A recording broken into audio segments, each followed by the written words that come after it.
Woo! Namaste.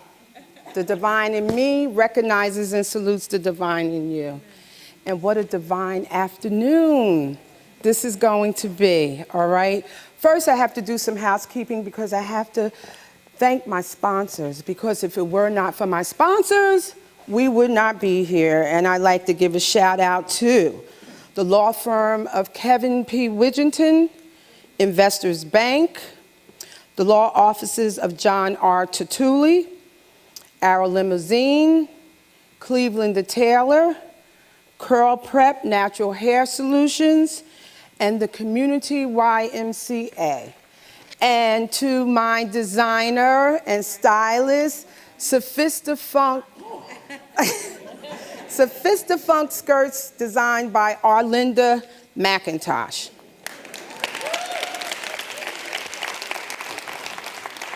Okay, do I have any Frank Talk, Art Bistro, and book fans here?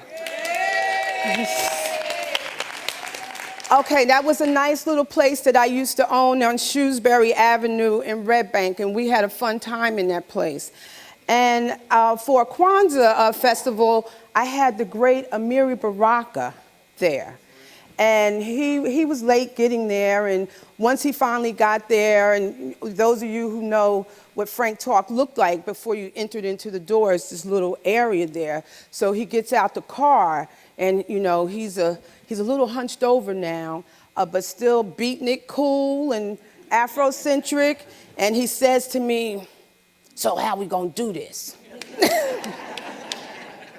So I'm telling you, this is how we're going to do this, okay? We're gonna celebrate the life today of Miss Cissy Houston and her musical repertoire and all that she has given us throughout her years of performing. And we also want to honor the life of her daughter, the great Whitney Houston. So we want to lift Miss Cissy Houston up with love. I don't know if any of you know, many of you might know that this past Friday was Whitney Houston's birthday, and she would have been 50 years old. Whitney captured our attention with her charm and her great looks. She made us fall in love with that voice, and she amazed us with all facets of her talent. She won 2 Emmys, and she appeared in 4 motion pictures. Well, the apple doesn't fall far from the tree, right? Mm-hmm. And Miss Cissy Houston has left her mark on this music industry. And see, this is kind of personal for me because I grew up in Elizabeth. Do I have any Elizabeth people here? Yeah. Okay. I grew up in Elizabeth, and I grew up listening to WNJR 1430 on your dial, okay? And I used to listen to Cissy Houston as I washed dishes, peeking out the window, wondering who I am, what I was going to be in life. And so to have her here with me today is like life comes full circle, all right? So without any further ado, I want to introduce Miss Cissy Houston. We want to first give all the glory to God, and for a number of years, Miss Houston was the musical director at New Hope Baptist Church. She is a two-time Grammy Award-winning artist. And she is the recipient of the Rhythm and Blues Pioneer Award. She is the founder of the Sweet Inspirations, a background vocal group that revolutionized background singing. And she is the mother of Whitney Houston, a 7-time Grammy Award winner, and won the Billboard Award 31 times and the American Music Award 22 times. I need for all of y'all to stand to your feet and help me welcome Miss Emily Cissy Houston to the stage of Two River Theater in Red Bank, New Jersey. So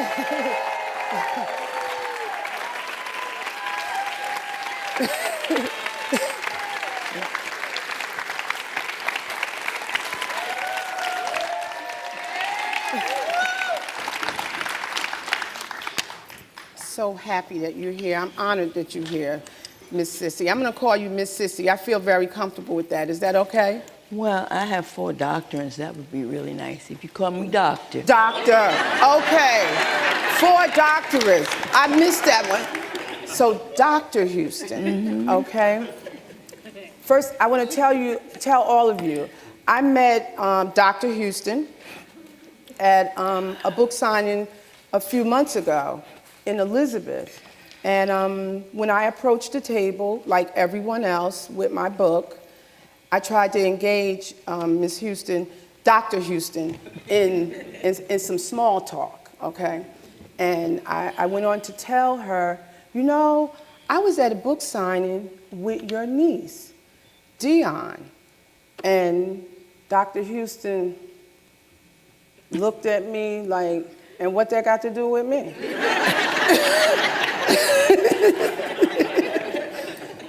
But I knew the look.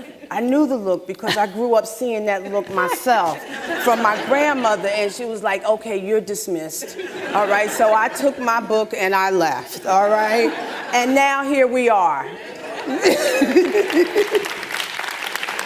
Are you sure I did that? Yes, you did.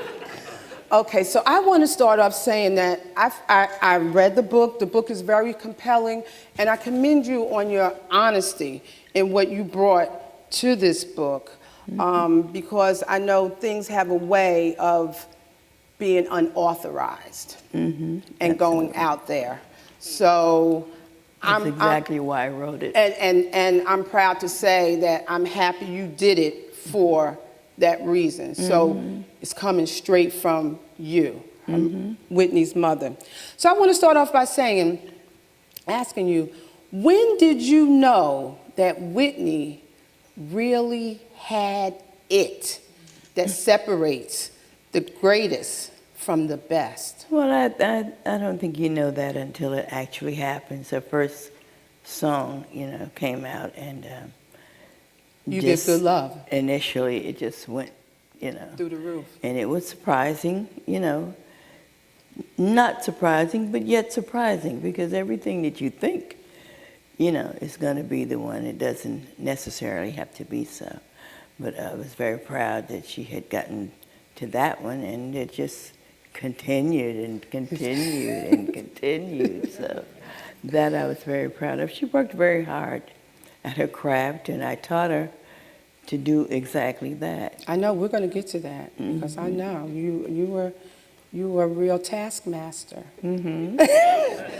So, and like yourself, Whitney started singing in the church. You write in the New York Times best-selling book, Remembering Whitney, My Story of Love, Loss, and the Night the Music Stopped, that you were really hard on her when she decided to be a singer. So how so? Well, just singing is not an easy thing. You have to, really be real about it, and you have to really want to do it. And in order to do it properly, then you have to learn the proper way of doing it.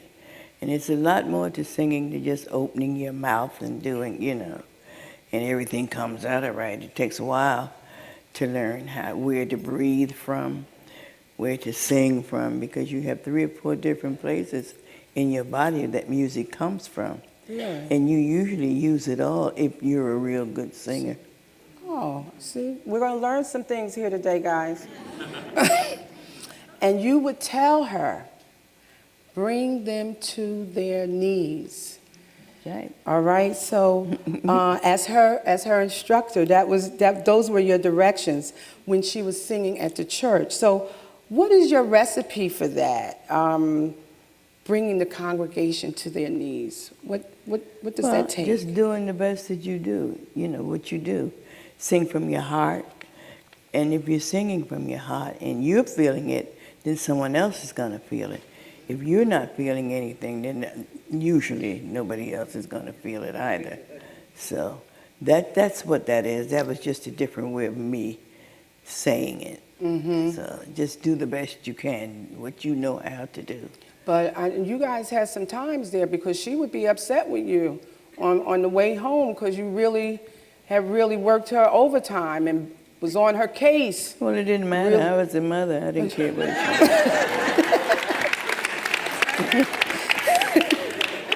I didn't put up with that.